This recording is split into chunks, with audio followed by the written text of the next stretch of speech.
my name is Jonelle. Welcome to my channel. This is where I yap about sewing, crafting, and all the great things that are happening in my life, and even the crappy things too. But today I want to talk about my latest adventures in my sewing hobby because I actually have updates for once. I've kind of been in a rut these past couple of months because I was trying to take a break from social media and, focus on myself, go on walks, enjoy outdoors. And I have. But I thought that if I took more time off social media, I'd have more time to craft and sew. And kinda. I really just had like more free mental space to just think about life. I read several volumes of One Piece, and I did go on my walks and I got my steps in, but the sewing part kind of happened and it didn't happen. Like I sewed things for DreamCon and Momo, but it still took me a minute to get my stride. And I am wearing this shirt, which is a camp shirt, as they call it, and it is McCalls 8198. I actually did I combined it. Sorry, my dog just decided to just walk in my room, but I combined look A, like the bodice of A and the sleeves of B, because I didn't want like the little princess sleeve. I really just wanted like the regular straight sleeve, and I also didn't want the tie at the bottom. I just want like the elastic. And I was a little hesitant about it because I was just like, I don't know. It's like I'm trying to get more comfortable with cropped shirts. And also I could wear it with high-waisted pants and skirts. And like I have a really long jean skirt that I think will look perfect with it. I also am trying to get more into color blocking. So I have this like black fabric with sunflowers on it, and then I'm going to make a skirt to go with this. So I'm just playing more with prints, and I love this print. I got this from a fabric swap. I think it was last year, right before Atlanta Frocktails. Top Stitch hosted a fabric swap, and I'm probably doing something with it, and I love it. I have enough for me to make another project with it. I'm really like in my color blocking era. So what I'm doing next is I'll probably color block this with a sewing machine organizer, because if you're like me, I kind of lose my accessories every now and then with my when I'm doing sewing projects. So if I created a desk organizer and also a mat to just stop my machine from moving, I think it'll benefit me greatly. So, the meat and potatoes of this video. Let's get into it. Now that you know about my latest sewing project. And also, this pattern only took me about 2 hours to sew and about less than an hour to cut, really. And when I cut patterns, I cut like all of the pieces, even if I don't use them, and I like fold them up with the number facing outward. So in case I want to sew it later, I will. And this, I am confident that I will probably sew 2 or 3 more of these, because it is, oh my gosh, it is so comfortable.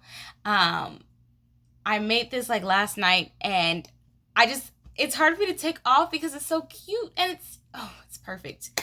And I don't say that about a lot of things I sew. I'm usually like, okay, let me fix this. Let me rework this. But I didn't need any alterations. And it's not a bad crop. Like I could lengthen it if I want to go just a little bit over my belly button, or I can crop it up to where it's just comfortable. Now, that's enough about McCalls 8198, like I said. Okay. Meat and potatoes of this video. So, as you all know, Joann's Fabric closed, and if you're like me, you're on the pursuit of supporting smaller fabric enterprises, exploring, seeing what's out there, trying to find like creative reuse centers and vintage fabric stores. And so the other day, I live south of Atlanta, and I was driving even further south of Atlanta to this place called Griffin, Georgia. And so while I was on my way down to Griffin, Georgia, I saw a sign that said Country Cloth and Fabric Store. And I thought to myself, ooh. And I looked, and it looked like somebody's like, I want to say their farm, but there was a lot of land, there was a house, and there was a shed. And I thought to myself, if I have time on my way back from this event, I will go stop in and, see what's up at the Country Cloth and Fabric Store. So the place I went to was right down the road, so it was not too far from the fabric store. And it was like a paper crafting retreat. And I was talking with the people from the retreat to be like, hey, if you guys are familiar with the area, like, where is this? Like, have you guys been to this place before? And everyone was like, no, every time we went, it seemed to be closed, or, I just don't know about them. So I Googled them, and they had Google reviews, there were pictures, and they said that they were open. So I thought to myself, okay, once I leave the paper crafting retreat, I'm going to go there on my way back. So I went, I drove down a gravel road, and I drove up to the shed, and I knocked on the door was locked, and I was like, oh, okay, maybe I should go. But then the woman from behind was like, oh yeah, hey, come on in, let me unlock the door for you. So I go in, and it is true to the reviews. The reviews say, like, hey, this place is a little dusty and a little old. And it was. But they had, like, so much. I was so excited because I am a fabric connoisseur, so I love me some good fabric, but I also am into embroidery, and I'm always looking for iron-on designs and things like that. So I think I was there for maybe a good 30 to 45 minutes. And it was just me in the store. The owner, I believe, she was at the register, and she was just like watching as I shopped. And so I was shopping, and it was like very cramped and everything. But I mean, I run a creative youth center, so we're very cramped. It was dusty, but like, it wasn't until like I opened something and my nose started to like react. But I didn't want to make the lady feel bad, and I think that's just me, because I'm just like, oh my gosh, I think she knows everything's a little vintage in there. But one thing that stuck out to me was there was some fabric that was in bins, and she had a lot of like I said, a vintage fabric, like 70s M&M's patterns, the Coca-Cola bear, and it was a fleece and everything. And there was also, like I said, some bins of fabric that were not out. Like, everything was on bolts and the prices were marked. But inside of there were a couple of bins I had to like dig through. And so me being an alumna of the University of Georgia, I saw some UGA fabric. I'm like, oh, great. I saw some Alabama fabric. I was like, oh, not great. And then I saw some Confederate flag fabric. And I was like, oh. And I'm looking, and I'm just like, okay. Let me close this bin. And I see another bin that's actually clear, and there's more Confederate flag fabric. And it's like,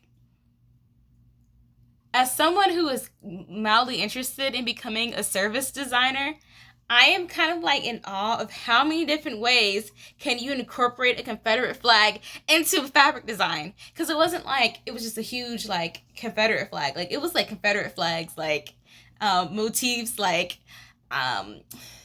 there was like multiple like mini Confederate flags. There's ones that were bigger over camouflage. I was like, whoa, this is wild.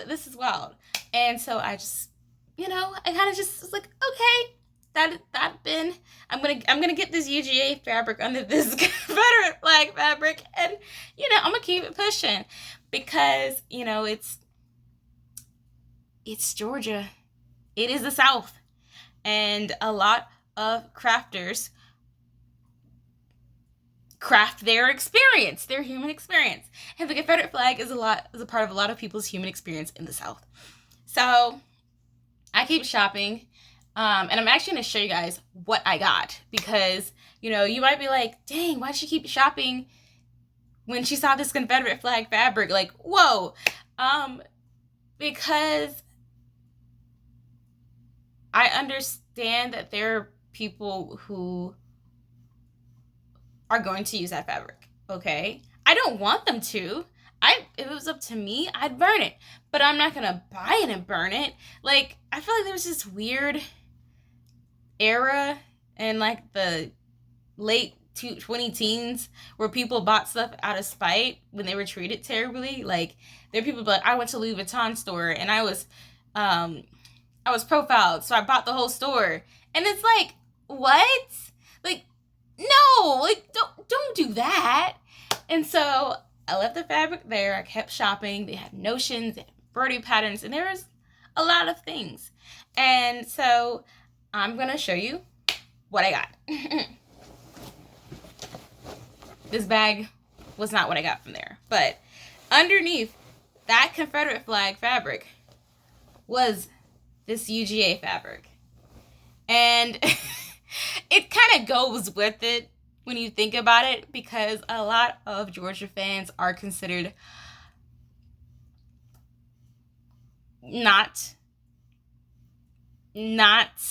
fans of DEI, as we say. And so this motif with like the red flannel, the moose, the red truck, all these things is very giving country UGA fan. And the reason why I got it is because I love Christmas. I love UGA, and I thought this would make a really good stocking. And I did wash this fabric after I got it, along with other fabric that I got. The woman who ran the store did tell me that the fabric belonged to a friend who passed away, and she assured me that the fabric was clean before it was, like, you know, given to the store or whatever. But there was kind of like some of the fabric in the store had a smell to it, and I was kind of like, it was kind of bothering my nose.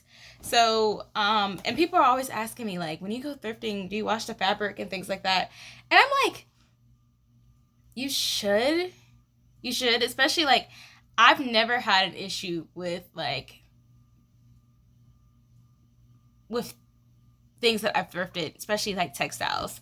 But if you're ever worried about it, just as soon as you get home, start that washing machine, throw the fabric in there, and it's actually got softer, and it has a slight stretch to it.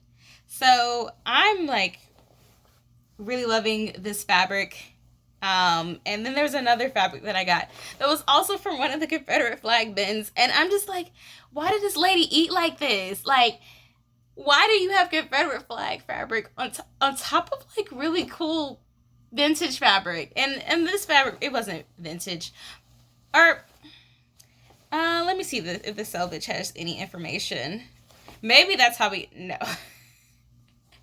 This fabric is not vintage at all. The selvage says 2020 Brother Sister Design Studio. And look at this. Okay? Now, to the untrained eye, you're like, oh, it's just orange fabric. And this girl has gone on and on about how she's a Georgia peach. But, okay, I am a huge fan of orange blossoms from Strawberry Shortcake. And I thought that this would make some really cute, like, orange blossom accessories. Because, look, it's not only the oranges, but it also has blossoms on it. And it is just the regular, like, quilting cotton. And this is actually the fabric that I thought kind of smelled weird. And it washed very well. Like, that is kind of one of the issues with, like, thrifting older, like, vintage, like, polyester fabrics, is that they tend to hold the scents a little bit more. But it's one of those things where if you, like, wash it, like, add some vinegar to the wash and then, you know, air it out in the sun, the smells usually tend to go away. People usually, like, freak out when they buy fabric because they're like, oh my gosh, it smells like this and that. And I actually do have more vintage fabric from another trip that I can show you guys and later on in this video. But for now, I'm just gonna show you guys what I got from the Country Fabric and Cloth store. So yes, I got this. And this is like also enough to do a lining, or like some going into like patchwork things, maybe some more like accessories to go with my just orange blossom life. So, like I said, this place was vintage. And so I found this McCalls pattern. Now, McCalls had a really cool Western square dancing line back in, I believe it was, the early 90s. So this was from 1994. And look at this. I don't really care about the pants. I mean, the skirts. They're cute. But these tops, this fringe top and that cutout, like, if you've seen one of my earlier videos, there was another Western McCalls. It's called the Old West brand that they have, that I scoured eBay for, and I got it for a really low price. I really love this line.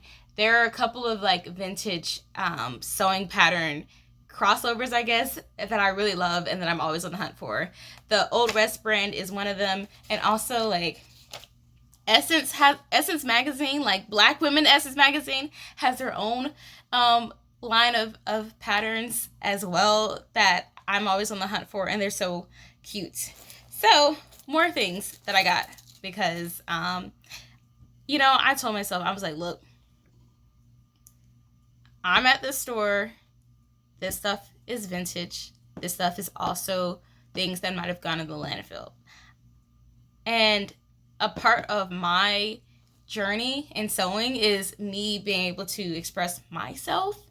And so the things that I got were things that made me happy, essentially. And so like I got these strawberry transfers. They're so cute. I was like, I love this. And I saw a lot of strawberry things because she had vintage strawberry shortcake like notions. I was like, what? This is a thing? But also, you know, the strawberry motif is very popular in country things, and like a lot of things that are considered cottagecore are really just like old school country items, if that makes sense. Like here's some more like strawberry ribbon that I got like 5 yards of it, and I was gonna like put it in some lace so I can do like little accessories, because I'm gonna make me a strawberry shortcake cosplay one day, and I need to be ready. I got some fabric painting transfers, and look at this. Is this not vintage? Mama with the denim suit. Look at that. Look at that. Let me just see right quick if I can find. Oh wow. It was, the copyright is 1975, and the address is actually from Decatur, Georgia, like where I grew up. That is so interesting. But here are some fun motifs, and I wanted it for, I know it's for fabric painting, but I wanted this for embroidery. And I love vintage like craft books, because it's like people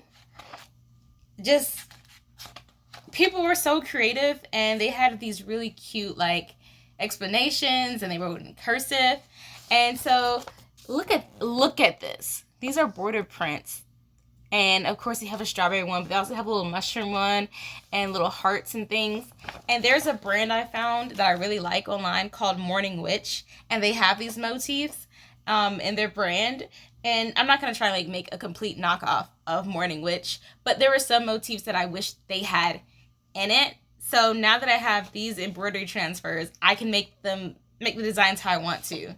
And like I mentioned earlier, I am starting to get interested in surface design, because there are a couple of like designs that I want to see in the fabric world, and I'm not getting it. So who knows? Might be my career in 2 or 3 years from now.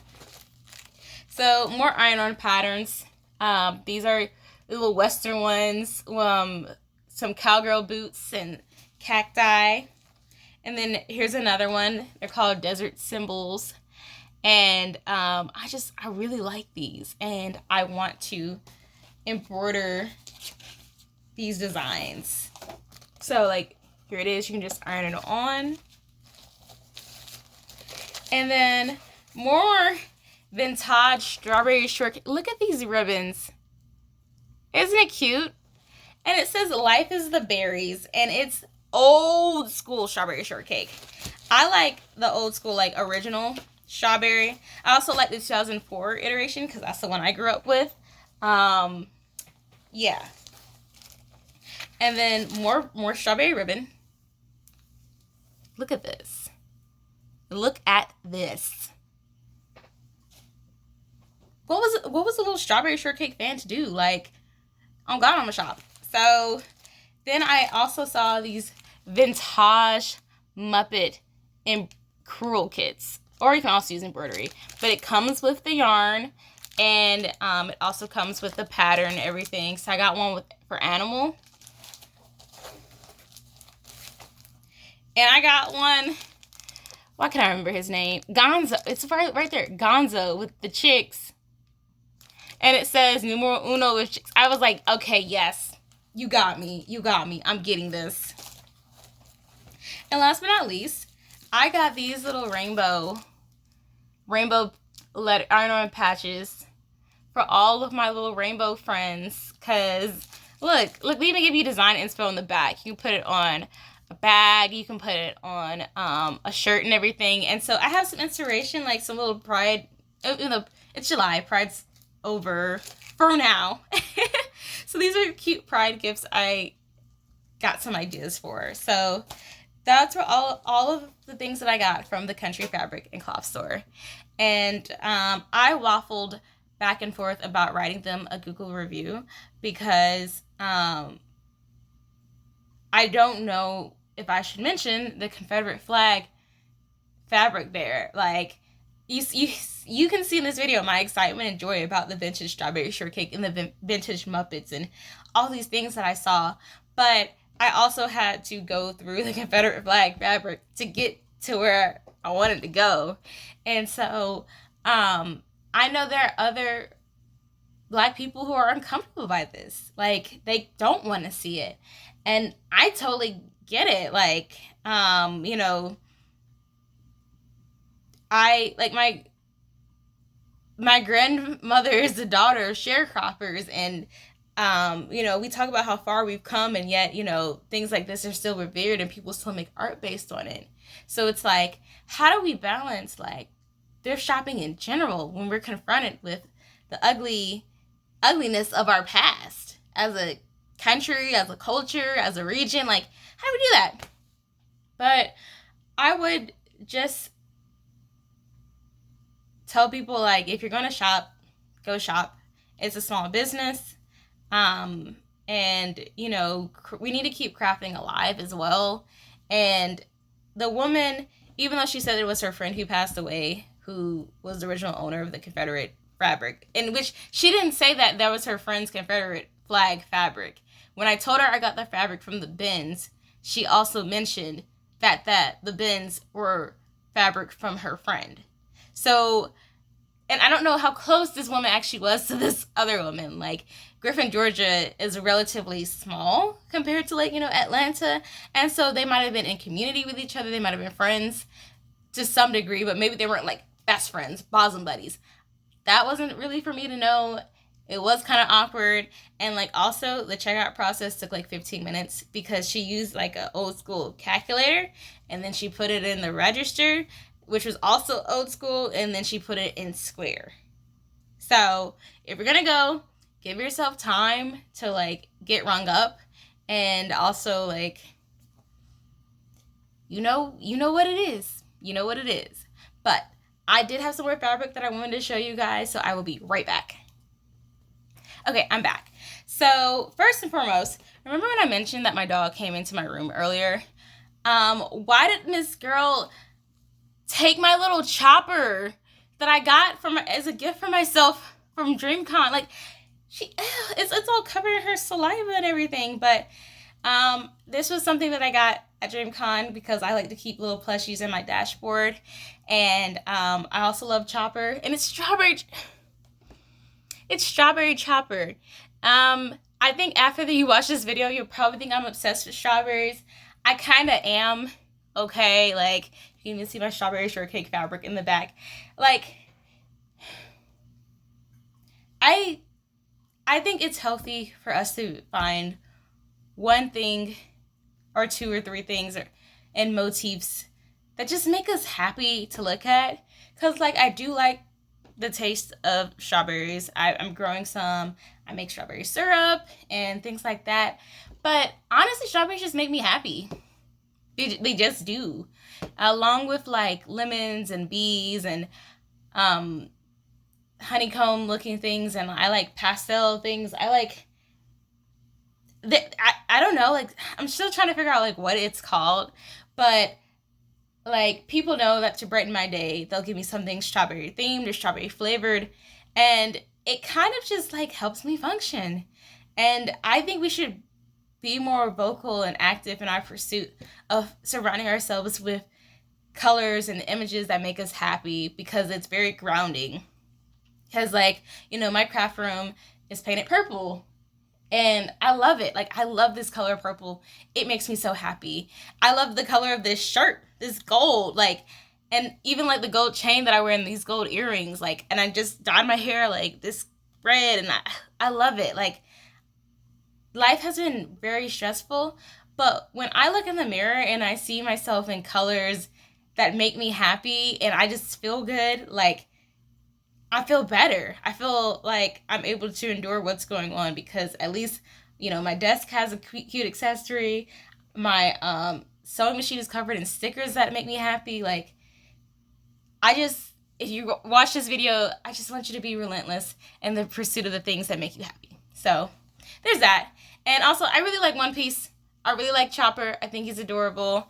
And I even have a One Piece coloring book that I got from work that, oh, I'm so excited about. I actually got a couple of coloring books that I will probably show in another video, because right now, this is about the fabric that I got recently. And also, speaking of things that make you happy, the reason why I love my coloring books is because I get to make palettes of things, like palettes that are pleasing to my eye. So, like, I like pastel sometimes, or I like jewel tones, or sometimes I just like filling in the lines. So, and that, like, I just feel really good because I've been able to keep myself happy. So anyways, more fabric, which also makes me very happy. And I am trying to sew through more materials. And, like, one of my friends is doing the 30-yard challenge, which I tried to do last year. And I was just sewing so slow that it kind of didn't make sense for me to keep going, especially since I don't really acquire fabric like that. Like, I know I showed you all the fabric that I got at the Country Cloth and Fabric store, and I'm about to show you a lot of fabric that I got from a friend. But beyond that, I haven't really been fabric shopping.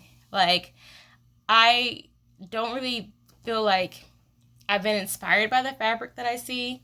And I also, like, I thrift my fabric, so it's not like I just go to the store and I'm like, ooh, let me get that pink cow minky for 4 yards, please. No, I'm, like, looking at the fabric in the thrift store and I'm like, nope, okay, I'll try again. I'll try again later. So, I think that I'm able to keep my stash reasonable. Like, I know my closet looks like a mess, like it always does. But, you know, this is, like, that's all my fabric. So it's not like I have, like, rooms full of fabric. Like, people are telling me about, like, how they have to, like, hide their fabric from their husbands and things like that. And for now, I can keep everything in this room. So that's kind of, like, where I feel like it's not quite a problem. And then, you know, you never know what's going to happen. We might have some times where we might be at home for a couple of weeks and we might need to just sew to keep ourselves sane. So this bag of fabric that I'm about to show you guys comes from a friend who had a friend whose mother passed away, and she had a bunch of fabric to give away. And so the friend was giving the fabric to her friends who she knew would like it. And so there's a lot of cute, like, vintage material, and it's kind of reminds me of, like, why I do what I do with Creative Reuse, because, you know, when people pass away, they're gonna have, like, so much craft supplies, and it shouldn't be thrown away or,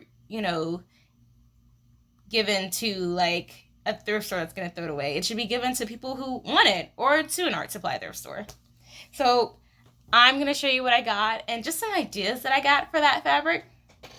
So first up, as much as I talked about every other color but green is actually my favorite color. And so I got the soft cotton, and the motif is like pears and kiwis, I believe. But this is very cute. I actually might make another shirt like this with this material. It almost feels like a bed sheet. But yeah, this is one that we got. So I might make a shirt. I've been feeling like I need to make more button-down shirts. Like, I have a lot of t-shirts, but I don't have a lot of like blouses. And whenever people say that the event is business casual, I'm always looking like, and I just throw on a dress. But sometimes I don't want to wear a dress. And like, I also just want more wardrobe options, because like, if y'all saw how many t-shirts I have, especially compared to just other shirts in my life, you would know why I'm like, I need more. So here's a more like quilting cotton, very soft. And I'm trying to figure out what I want to do with this, because this seems like it's enough to make a cute little dress, or maybe just a skirt. And then, oh my gosh, this is so soft. This is so vintage. Look at this. Look at this. Isn't this cute? This would make such a good little flowy top. And I think the salvage actually gave me some fabric info. Okay, maybe I lied. I also was burning some of the fabric. Oh, here we go. A screen print, and Cranston Printworks, the cloth company. That is very helpful. Yay! I will look up Cranston on my own time. I'm pretty sure I've had another Cranston print fabric, and it was the GOAT. Like, it was like a paintbrush themed fabric, and it was so cute.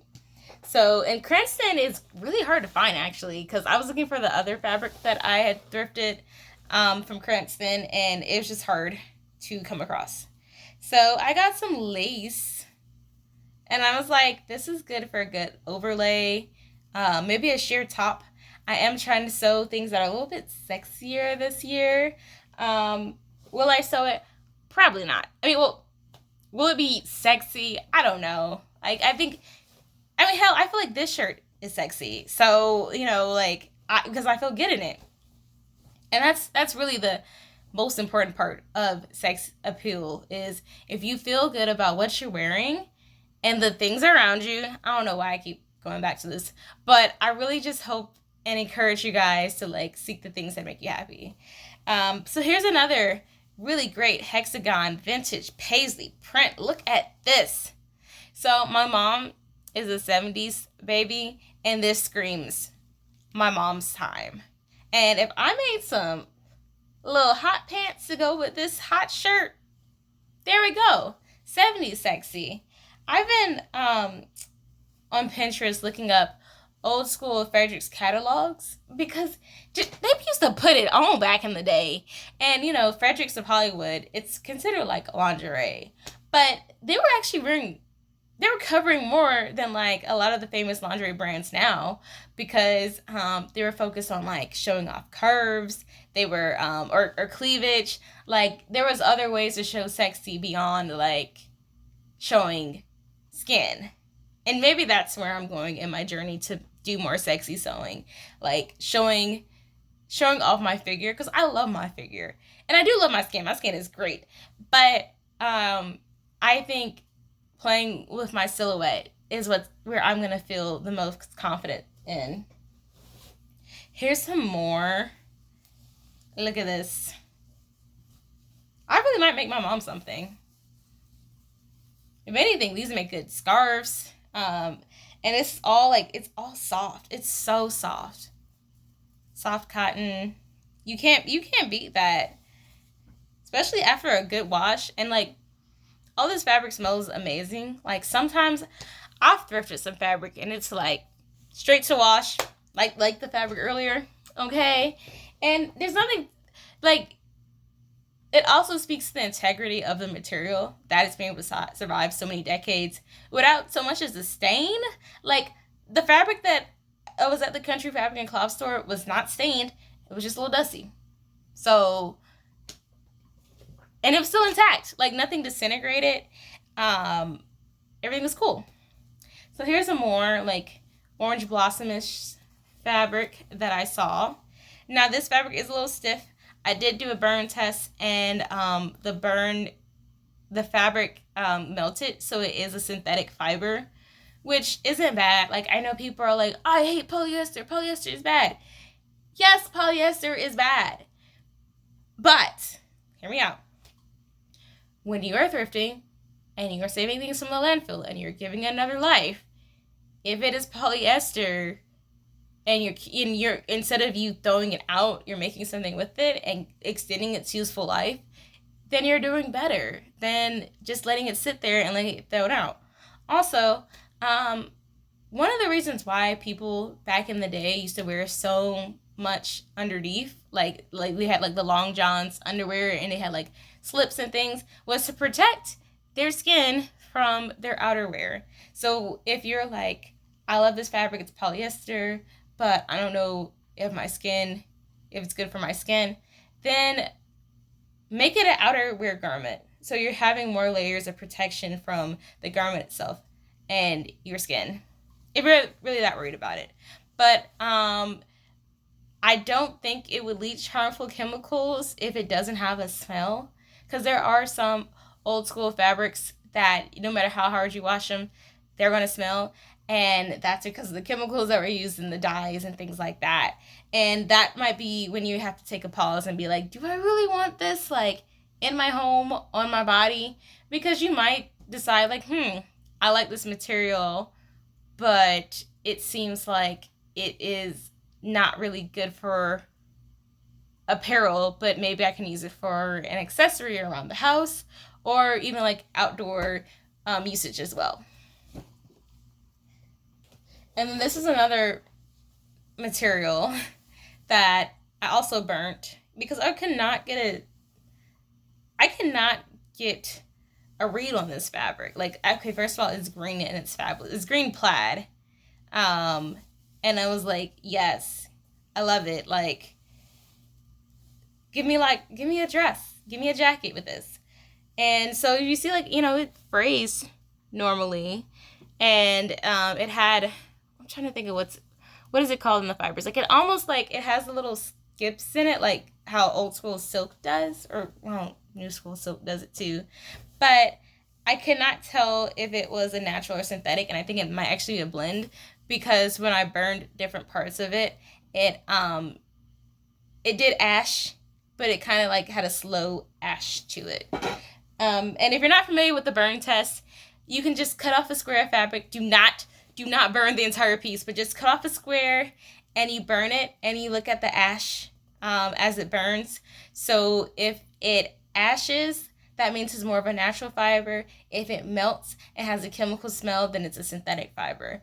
And then there are other things you can do to test the durability of the fiber. So you might wet it to see if it's water resistant, how fast it gets wet. Also, you can do a tensile test. So like, how I've kind of been tugging the fabric. So like this fabric is pretty durable when it's dry. But if I wet the fabric and it seems like the fibers are broken down, that's another way for you to figure out like what type of fabric it is. Things like wool are like waterproof, and so it might be slower to get wet, and you can figure out like just textile properties from there and also determine the usage. So like this this material I just really like. It's purple, it has stripes. It's giving like vintage pillowcase. And so maybe like a really good accessory. I'm thinking of this one. It reminds me of Nico Robin from One Piece. Here's another flowy floral For me, florals are very hard to buy because I feel like it's so easy to go into grandma floral territory, and that is not my aesthetic. I am not into granny core. I'm more into cool auntie core, like eclectic, possibly childless aunt, possibly unemployed, possibly overemployed aunt. Like I like, that vibe. So that's the kind of like florals I look for, and I like how this is dark and it's very flowy. So I see a skirt in this fabric's future. If I'm being like the cool mystic auntie. And then this is just a regular purple fabric that, sometimes you just need a solid purple. Well, and seeing this in the light, I'm like, this might be good for like a cosplay, and I can just embroider over the fabric to give it life. Like, y'all just don't sleep on the solids, okay? Like, sometimes you need it for lining. You need it if you're color blocking, and, you see I got all of these prints. And so getting a solid just really balances things out. And last but not least, look at this embroidered eyelet fabric. It's so soft, it's so sweet, and there's a bunch of it. And I'm trying to read the selvage. It says screen printed embroidery Hamel textiles. So nothing else, but I will look into this because I haven't heard of Hamel textiles. But this is really soft, and if I really like this material, I might try and thrift more of it. So this was the fabric haul from my friend's deceased mother, unfortunately. And I hope that the things that I make will honor her memory. I did not know this woman personally, but I love that textiles have a story, even with the fabric from the country fabric and cloth store. Like, I'm sewing with dead people's fabric, trying to wrap my mind around that, but also thinking like, what plans do they have for that fabric? And I wonder, what if I end up sewing the same thing that they would have sewn? Because I do have a lot of patterns from the 70s, 80s, and even a couple of 60s patterns. So that's interesting that I could just give their textiles another life and just see where I go from there. So let me know what you guys think about my fabric. Would you guys continue shopping at a store if you came across Confederate flags? What are the history of the textiles that y'all have used? And yeah, I'll see you guys next time.